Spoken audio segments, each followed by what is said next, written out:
अस्सलाम वालेकुम क्लास। आज हम बात कर लेते हैं चैप्टर नंबर 10 में आप लोगों को मसला था, तो हम चाह रहे हैं कि पास पेपर को हम डिस्कस कर लें। पास पेपर में पहला सवाल चले एमसीक्यू से स्टार्ट करेंगे और जो भी मसला आपका रिजॉल्व करने की कोशिश करते हैं, ठीक है। तो उस दौरान हम जो है इसमें अभी हम बैठे हुए थे चैप्टर नंबर 10। मैंने सोचा कि आप लोगों को याद होगा कि चैप्टर नंबर 10 हमारे पास आप लोगों के लिए थोड़ा सा डिस्टर्बिंग बन रहा था और आप लोगों ने मुझसे कहा था कि सर वो चैप्टर नंबर 10 का पास पेपर करा दें। तो I want Sunday but I have little bit busy because of the Sunday classes. तो इस वजह से जो है मैं चाह रहा हूँ कि अब हम जो है वीडियो के थ्रू कर लें ताकि हमारे पास जो है ये जो है हमारे पास काम शुरू हो जाए। चलिए ठीक है, तो क्वेश्चन नंबर 1 से हम स्टार्ट करेंगे और यहाँ से हम देखते हैं कि मेरे बेटा पहला सवाल लिखा हुआ है 1 ampere current flow 2 metre wire long for 2 hours. तो मेरे बेटा चार्ज करंट और तो हमें चार्ज की वैल्यू पूछी कि the charge flow through it in 2 hours. 2 metre लंबी वायर है और 1 एम्पेयर उसमें से करंट गुजर रहा है। तो मेरे बेटा इसमें तो मसला ही नहीं है, करंट आपको आई की वैल्यू दी है इज इक्वल टू, ठीक है ना, इज इक्वल टू हमारे पास है 1 एम्पेयर, ठीक है। और हमारे पास टाइम दिया हुआ है, ठीक है। टाइम इज इक्वल टू है 60 सॉरी 2 आवर्स। 2 आवर्स हर आवर के अंदर कितने मिनट होते हैं 60, और 60 मिनट के अंदर कितने हर मिनट के अंदर कितने सेकंड होते हैं 60। तो मेरे बेटे 2 को मल्टीप्लाई कर दिया तो ये हमारे पास बनेगा कोई 7200, ठीक है ना। तो ये 7200 बन गया। अब 7200 हमारे पास टाइम आ गया, क्योंकि टाइम को सेकंड में कन्वर्ट करना लाजमी है, उसके बगैर नहीं हो सकता मेरा बेटा, ठीक है। तो टाइम को कन्वर्ट कर लिया। अब हमारे पास करंट की जो इक्वेशन है, करंट की जो इक्वेशन है which is equal to Q upon ये हो गया हमारे पास टी। तो करंट की इक्वेशन आ गई, ओके। तो Q इज इक्वल टू हमारे पास बना आई इंटू टी, सही है। और ये हमारे पास आ गया मेरे बेटा 1 इंटू 7200, सही। तो ये हमने मल्टीप्लाई कर लिया और ये हमारे पास 7200 कूलम आ गया, ठीक है। ये हमारे पास चार्ज की वैल्यू है। तो हमारे पास पहली एमसीक्यूज में हमारे पास फर्स्ट एमसीक्यूज में जो है ये ऑप्शन नंबर बी सही है, ओके। नाउ एमसीक्यूज नंबर देखते हैं 2। तो 2019 में आया द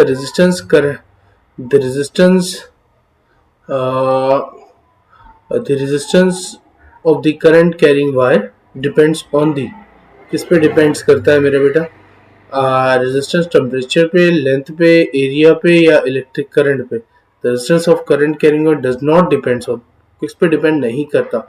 तो डिपेंड नहीं करता मेरा बेटा, याद रखें ये हमारे पास, क्योंकि हमारे पास रेजिस्टेंस की इक्वेशन आपको अगर याद हो तो हमने पढ़ा है R इज इक्वल टू, ठीक है ना, रॉ L बाई ए, ठीक है। तो रॉ L बाई ए, ये हम इसको रिमूव कर देते हैं,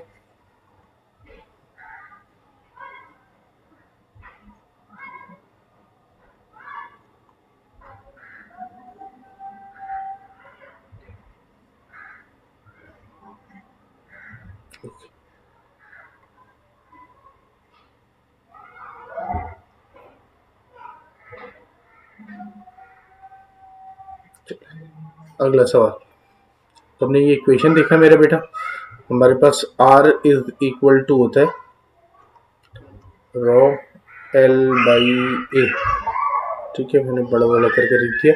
तो लेंथ पे भी डिपेंड करता है, एरिया पे भी डिपेंड करता है और मटेरियल पे भी डिपेंड करता है। नहीं डिपेंड करता तो हमारे पास किस पे डिपेंड नहीं करता मेरा बेटा, ये ये हमारे पास डिपेंड नहीं करता। तो किस पे नहीं करता, ये हमारे पास हो गया इलेक्ट्रिक करंट, ठीक है।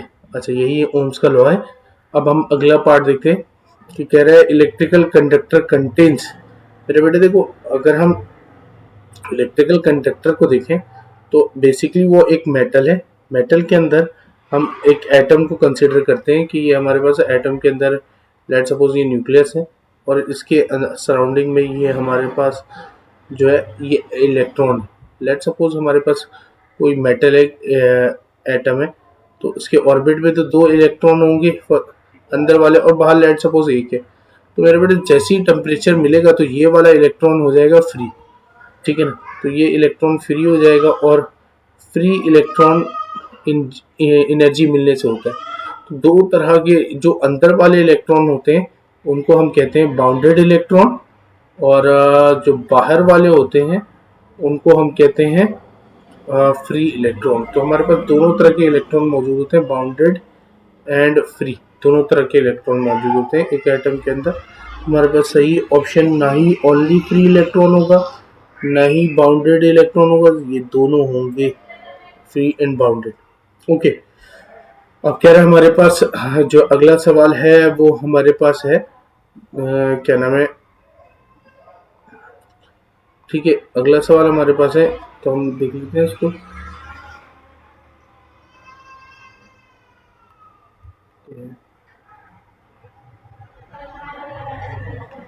ओके, तो अगला सवाल हमारे पास है, जब तक हम पढ़ लेते हैं, the magnitude of drift velocity. तो मैग्नीट्यूड ऑफ ड्रिफ्ट वेलोसिटी कितनी होती है ये तो मैंने क्लास में बताया, 1 × 10⁻⁻², या तो हम कर ले 0.01, ठीक है ना। ये वैल्यू तो याद रखनी है आपने। ओके, उसके बाद अगला सवाल है हमारे पास, अगला सवाल स्लो आगे चलना चाहिए। Okay, it was my first experience on pen tab, तो इसमें ये मसला चल रहा है इस वजह से। अब हम चल रहे हैं अगले पार्ट में। All electrical appliance are connected in parallel with the lines and neutral wire to get to the difference of current, different current and same potential difference. ये सही है आंसर है, क्योंकि हमारे पास जब भी हम देखते हैं किसको, कि घर के अप्लायंसेस जितने भी लगे हुए होते हैं वो सारे पैरेलल में लगे होते हैं, और rate of transfer of charge is called current.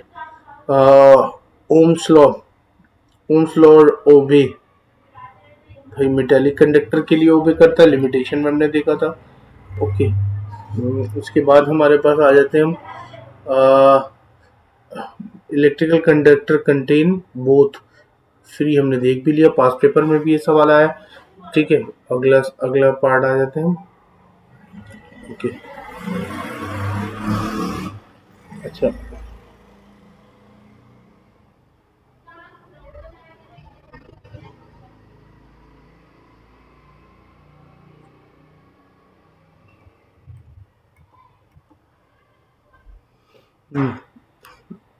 कह रहा भाई relation I is equal to के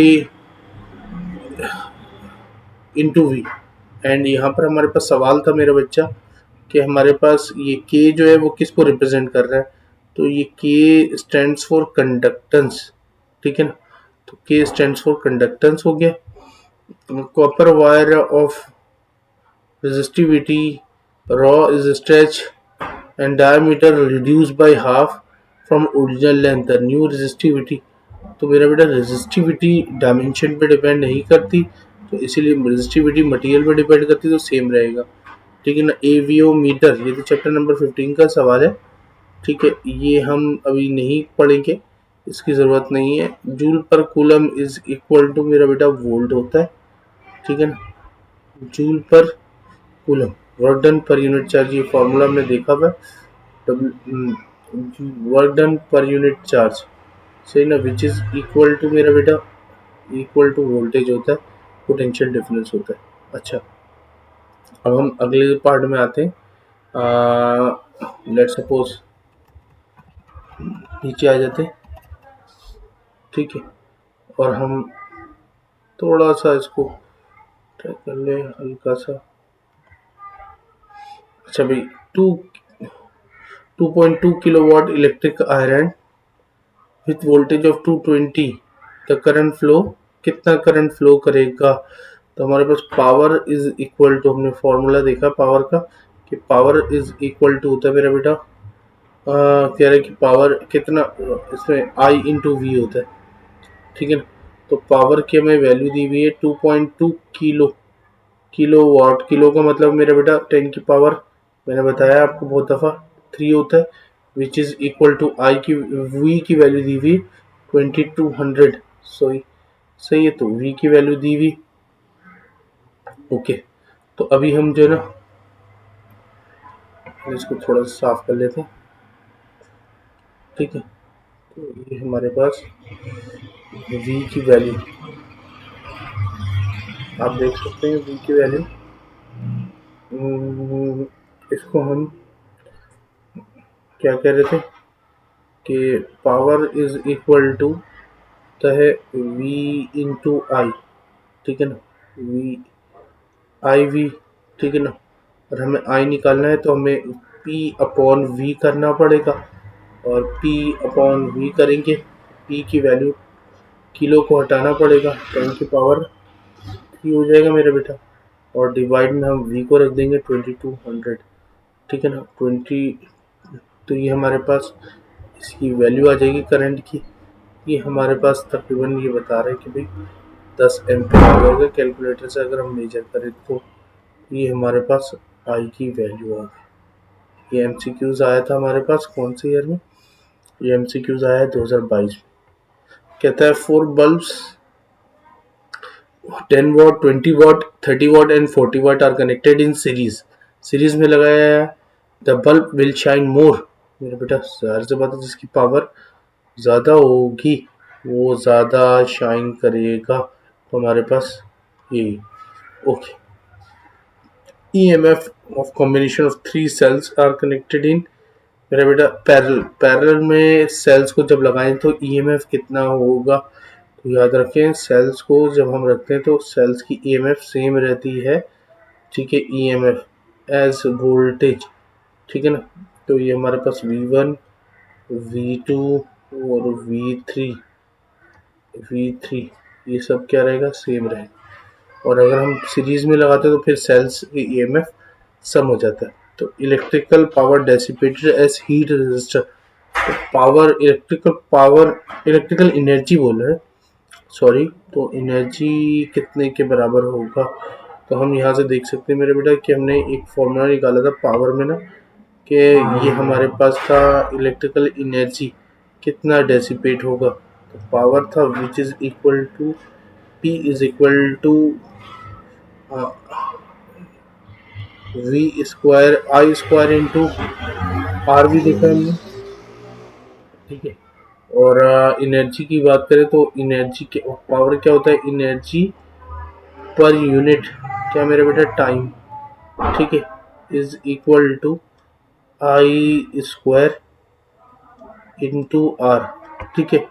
और हम एनर्जी को अगर सेपरेट करना चाहते हैं तो ये हमारे पास बनेगा E is equal to T, divide में था दूसरी तरफ भेज दिया तो I square R into T, ठीक है। तो ये हमारे पास एनर्जी की इक्वेशन आ गई, ये ई है, ठीक है। पेन टैब मुझसे अभी इतना अच्छा चल नहीं रहा, मेरी प्रैक्टिस नहीं है, फर्स्ट टाइम मैं इस्तेमाल कर रहा हूँ, तो इस वजह से मुझे थोड़ा सा टाइम भी लग रहा है चीज़ों को ढूंढने में, और जो है ये हमारे पास आंसर होगा। ओके, 2016 2022, अच्छा 2016 के बाद आ गए 2022 में। अब हम ये जो है ना तो लोग भी कर लेते हैं साथ साथ। ओके, तो हमारे पास जो है सवाल कहता है हमसे कि 12 volt battery of internal resistance 0.1 ohm is charged with 10 ohm resistance, तो the charger must this potential difference, charger के पास इतना पोटेंशियल डिफरेंस होना चाहिए। तो ये पूछ रहा है कि हमसे पोटेंशियल डिफरेंस कितना होगा, यानी कि ई की वैल्यू पूछिए, और कह रहा है कि एक बैटरी है इंटरनल रेजिस्टेंस इतना है, तो हमारे पास चार्जर की पोटेंशियल डिफरेंस कितनी होनी चाहिए। बैटरी एज अ सोर्स हमारे पास नहीं है, एज अ लोड इस्तेमाल हो रहा है, तो V इज इक्वल टू हमारे पास इक्वेशन अप्लाई होगी, ये E into I plus R वाली स्मॉल आर, ठीक है ना। आई भी गिवन है मेरे बेटा, ई भी गिवन है, तो हमारे पास ई बैटरी की जो पोटेंशियल डिफरेंस होता है वो हमारे पास ई है 12 वोल्ट प्लस आई की वैल्यू है 0.1, ठीक है, मल्टीप्लाई बाई क्या है मेरा बेटा 10, तो ये हमारे पास 10 की वैल्यू आ गई विच इज़ इक्वल टू 10 हो गया 1, तो ये हमारे पास 13 बन रहा है हमारे हिसाब से, ठीक है। तो आंसर होना चाहिए था इनमें से ये वाला, ठीक है, 13 एम्पियर, ठीक है, 13 एम्पियर। ओके, अगला सवाल आ जाते हैं, ठीक है, जरा सा इसको नीचे कर लेते हैं, तेजी से नीचे आ जाता है यार, देख लेते हैं इसको, थोड़ा सा रह गया। हमारे पास अगला सवाल है, a battery of EMF E, internal resistance R, if the current I is drawn from it, battery से ड्रॉ हो रहा है मेरा बेटा, तो बैटरी एक्ट कर रहा है एज अ सोर्स, तो टर्मिनल पोटेंशियल डिफरेंस कितने के बराबर होना चाहिए, सोर्स एक्ट कर रहा है ना, तो सोर्स एक्ट करेगा तो मेरा बेटा याद है कि सोर्स बैटरी अगर सोर्स एक्ट कर रहा है तो हम देखेंगे equation E is equal to V plus I into R होगा, और ये हमारे पास अगर मैं उसके टर्मिनल पोटेंशियल देखना चाहूँ तो E is equal to minus का हो जाएगा आई इंटू आर, प्लस से इस तरफ आके माइनस हो जाएगा, तो ऑप्शन ये वाला सही है, ठीक है ना, ऑप्शन ये वाला सही है।